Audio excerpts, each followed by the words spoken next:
I'm Esther Buerki, the author of Living Without Fear and the co-publisher of the Amazon best-selling Inspire Journeys.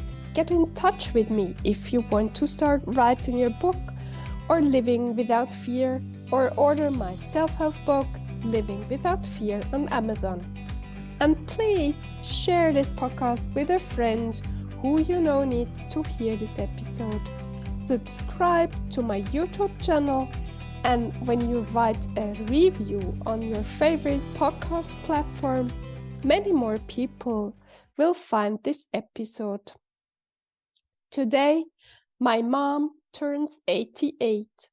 I didn't believe that she will make it to this day because she's suffering from various physical and mental health issues since I remember, since I'm a child or teenager. So, happy birthday, dear Mom. I wish you the loveliest day. I wish I could change your state. You're suffering a lot from dizziness, but you still manage to cook for my father and yourself at the house we've been living since more than half a century. When I started preparing this episode, I felt a lot of anger coming up towards my mother. And first, I wanted to push it away because I felt birthdays need to be cheerful. But I wanted to be honest with myself and with you. So maybe you also know someone who is always complaining about something, about health, weather, life details, etc. My mother belongs to this group, always complaining about her health again and again. I don't remember that my mother said once, "Thanks for asking, I'm doing fine."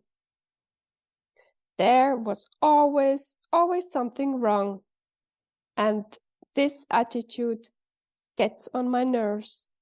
I apologize. It annoys me to death.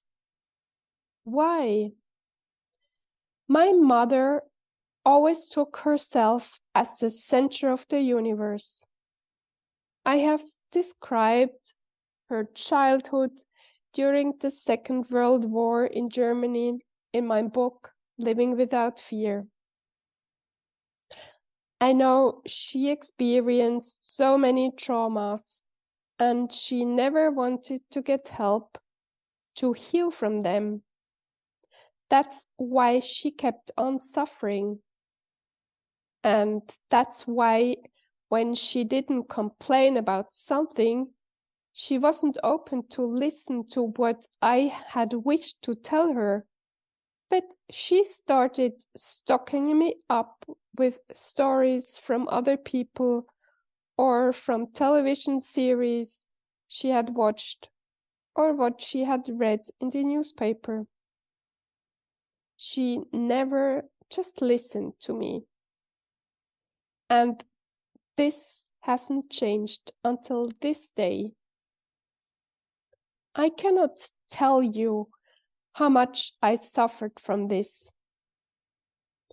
Many years I was upset with myself because I couldn't love my mom as she was. I hated her attitude. I hated her being so self-centered. So I can understand very well this anger I encountered this morning. It's my inner child who felt hurt by her mother over and over again. It's my inner child who needs a lot of compassion because she grew up without having someone at her side who could soothe her.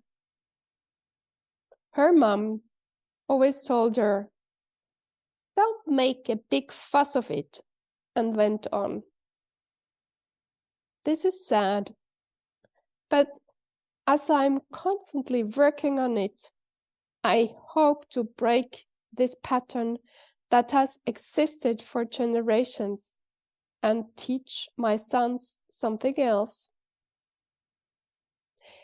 If something of all these details about my mother and my feelings about her have resonated with you, try to be very compassionate with yourself. You need a strong mother for your inner child, this loving mother you never felt and had in the outer world. If you need more tips and exercises how to be this caring mother for your inner child, and if you haven't ordered yet my book, Living Without Fear, go to Amazon and get it now. Thank you, dear listener, for being with me. Thank you so much for sharing this podcast with someone who needs to hear this episode. And if nobody hasn't told you yet today, you're awesome, you're loved, and you matter. Have an amazing day and talk to you next week.